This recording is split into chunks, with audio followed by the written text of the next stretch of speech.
That game was absolutely ridiculous. The Toronto Raptors started out on one of the worst starts I've ever seen this team play. After all the hype of preseason, after game one, where we get a massive W against the Minnesota Timberwolves, we come out and lay an absolute egg starting off this game. And then somehow, someway, midway through the second quarter, going into the half, they completely turn things around, the momentum swinging. And then the Raptors got this thing in the bag. They're cooking. We're out here celebrating. We're breaking out the balloons early on, with a couple minutes left in this game. And then somehow, someway, in combination of the refs, because I know there's going to be a lot of people talking about all the ridiculous foul calls that happened at the end of this game and everything that was going on along those lines. And, fair enough. But the Toronto Raptors made some absolutely just foolish decisions, especially on the defensive end, especially inbounding the basketball. No execution in terms of just getting the ball inbounds at the end of games. I know we have a new coach. I know we've been talking about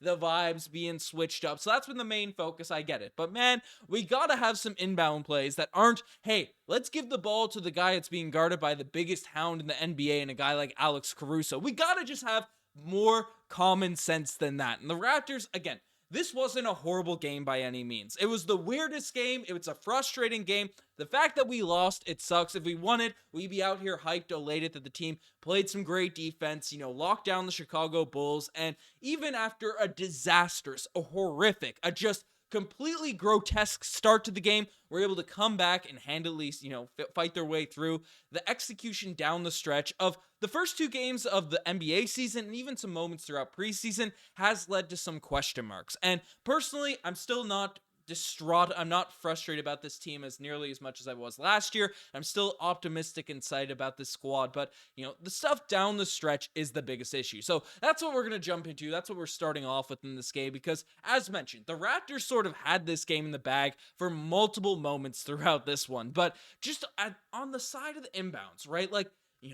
Rather than having a guy just post up, not setting any screens, not spacing out the court properly, doing anything like that, no. We're giving it to the guy throwing these weird lob passes to, a guy that's being covered by Alex Caruso. Not once, but twice, but three times. Three times down the stretch of this game, the Raptors basically gave away the basketball, trying to throw these weird inbound passes that just didn't really make sense. And I get it. You want to space the court, but have some actions. Don't throw it to the guy being guarded by Alex Caruso. That's the one thing I ask. It's just basic common sense, right? You have a guy that's able to get steals, that can just move laterally great. He's going to flop. He's going to do all those things. And that foul on Pascal Siakam, the offensive foul, was ridiculous. That foul on Chris Boucher where he jumps straight up, DeMar DeRozan leaning straight into him. I know we've cheered for it year after year while DeMar was with the Toronto Raptors, but at the end of the game, DeMar DeRozan getting to the free throw line, possession after possession on those jump shots, right? Wasn't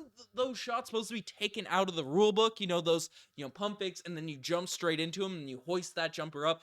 That was in the rule book when he was a Toronto Raptor. So we can yell at it now because it was supposed to be taken out last season. But the fact that this game was decided on DeMar DeRozan hitting those shots or getting those calls at the end of this one, again, and part of it's on the Toronto Raptors having to be more disciplined. We can't be jumping and being all chaotic, getting into the body of DeMar DeRozan. He was on this team for a decade. We know what he does. I know Darko's not there. Nick Nurse was here coaching him for a while and all that type of stuff. But, man, we have to be aware that DeMar DeRozan's going to be throwing those pump fakes, selling for contact, and he's probably going to miss if he's selling for contact and you're standing straight up. I mean, the Boucher one was a rough call. The drive in that he had was questionable. The one at the end of the game where Scottie Barnes, Pascal was playing great defense. Pascal was out there with his hands up, had the contest, the fadeaway for DeMar, and then Scottie Barnes decides to sort of ninja kick him, going into a closeout. It doesn't make any sense at all. So, again, this game is a combination of just a whole lot of weirdness. The Toronto Raptors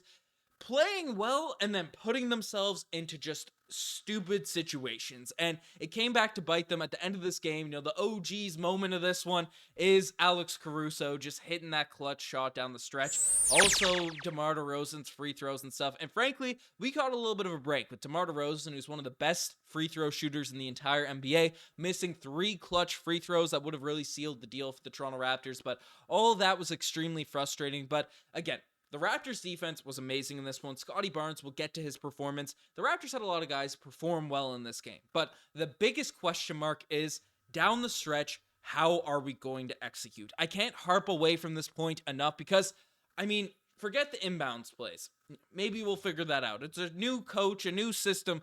Figure out your inbounds plays, even though I'm sure NBA coaches have their proper plays set up for all these situations and things along those lines. But down the stretch, and this is something that I've seen talked about a lot because Darko Rajakovic, I love this philosophy of swinging the basketball, getting things moving, right? Having everyone touch the piece, share the basketball, all that type of stuff. But down the stretch, when you have the ball, swing it, and yes, there were moments where it worked. There were a couple possessions where the ball swung. There were some open looks to Schroeder. The ball got a nice drive. It ended up in the hands of Boucher, who finished underneath the rim, got some free throws, all that type of stuff. And it works well when that happens, but then you have moments, especially like in overtime, when the reason a lot of teams revert to iso ball down the stretch is because if you're swinging the basketball and you make all these sort of plays and things like that, and then you turn it over or you have a long shot where, things aren't kind of set to sort of recover on defense, the value of iso ball is all the players are kind of ready to get back after the player isolates. You can get back on defense. It's unlikely there's going to be a turnover because you're not throwing any wild passes. You're not going to be, making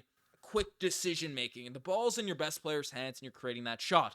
And the issue is, down the stretch of this game, when things didn't work with that sort of ball movement sort of type of system, the other team, the Chicago Bulls, came back and hit some fast break lays. The defense wasn't set, and they're full steam ahead going to that rim, and it led to some fouls. It led to just the Raptors' miscommunications on the defensive end, and it was the reason we ended up losing this game. We lost. DeMar DeRozan had that drive there, one of the second or third last possessions, and then obviously Alex Caruso in just a chaotic sort of last possession hits a corner three to put the Chicago Bulls up. So there's gives and takes, there's all that type of stuff, but if we're going to be running that iso-less offense, we have to have some sets that are less prone to turnovers, less prone to, if they don't work out, the other team being able to leak out and execute on the offensive end. But I don't know, this was the weirdest game, as I mentioned.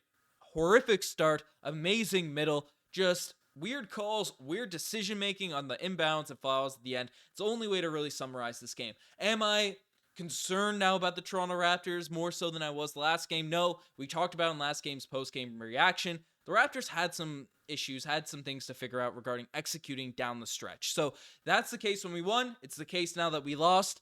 Darko has to sort of figure out these plays. That's my only real concern. I really liked what the defense was able to provide, and frankly, Scottie Barnes was an absolute menace out there tonight. And sure, he had that weird foul out there at the end, but that's not to take away from his 22 points, 10 rebounds, 10 assists, 2 blocks once again. 7 turnovers is a bit of a yikes, but 9 of 14 from the field. Great game from Scottie Barnes. Thought Pascal was also solid as well. Could have hit a couple more threes down the stretch, but 18, 7 and 18, 7, 8 and 7 and 8. My goodness, I can't read there. Or 8 and 2. My brain is misconfigured right now with that entire game. But OG didn't have the craziest game like he had the other night, 11 points. But Schroeder, again, not super efficient from the field. Down the stretch, had the ball in his hands a lot to sort of execute late. But leaning more into the official discussion. This whole beginning of this video was talking about the end, the craziness, the madness that was this game. But Jakob Poeltl and Precious Achiuwa getting fouled out in this one on some pretty, some of them were legit calls, some of them were very ticky-tack fouls. That really hurt the Toronto Raptors trying to execute down the stretch, and especially defend DeMar DeRozan going to the rim and stuff. And we saw this when the Toronto Raptors didn't have a true center, weren't able to run those lineups, and with Koloko injured, Poeltl out, and then even Precious Achiuwa is an undersized center, not able to play. Boucher did his thing out there, and I want to give a lot of praise, I want to give a lot of credit to Chris Boucher, because this man didn't play in Game 1 of this year's regular season, and came out and was an integral piece off the bench for the Toronto Raptors in this one. I mean, played only 17 minutes, but very important, crucial minutes. Had 10 points, was a plus 22 in the game for this game. 6 rebounds. Just really solid performance from Chris Boucher off the bench, and we're going to need it looking at how the sort of bench performed in this one. Gary Trent Jr. had 6 points. Again, the efficiency wasn't really there in this game, but I thought he wasn't horrible for what he provided. But the guy that's really going to be taking the heat, a couple guys that are going to be taking the heat, is our Malachi Flynn and Jalen McDaniels, who, in 4 minutes for Malachi Flynn, 4 minutes in this game, was a minus 14. I know plus minus, it's not the greatest stat. It's not the greatest indicator and all that type of stuff, but the game changed when Flynn was out there on the court, and the leash that we've been talking about. How long will it be? How long till Darko Rajalkovic ends up throwing him back into the Nick nursery? And it seemed like the second half of this game, he was put back into the doghouse. So, that's unfortunate stuff there for Malachi Flynn. But I don't know. Looking at our comment section, I don't think too many people will be distraught by it. McDaniels, if he could hit a few more threes, that would have been ideal. Again, minus 25 there for the bench. Even Precious, who I thought had a really good first game of the season, 8 points, 9 rebounds. I don't think the big run was on him sort of struggling there, but it's a tough look. It's a tough look. Grady Dick also got 6 minutes, kind of tweaking into the rotation a little bit, but I don't know. This game was just absolute chaos. It was a bundle of madness. Scottie Barnes was the encouraging bright light. The defense has been remarkable for the Toronto Raptors. Fouling is an issue. Part of it is us just making stupid decisions with closeouts, DeMar DeRozan, Zach LaVine, these guys being foul baiters and all that type of stuff, and the refs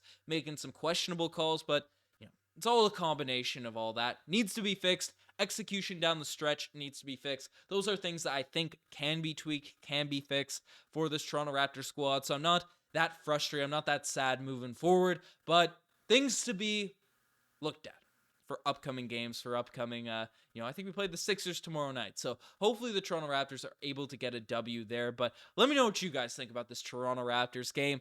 I'm still a bit baffled by what I don't even know how to interpret what went on, but I'm still optimistic. I'm still feeling good about Schroeder. I'm still feeling good about this roster, Darko, even if there are some things that do need to be fixed. But let me know what you guys think about this Toronto Raptors squad. You guys are the best to make this star. Subscribe to the channel if you guys haven't already. Anyways, you guys are the best. I'm signing out. Cheers.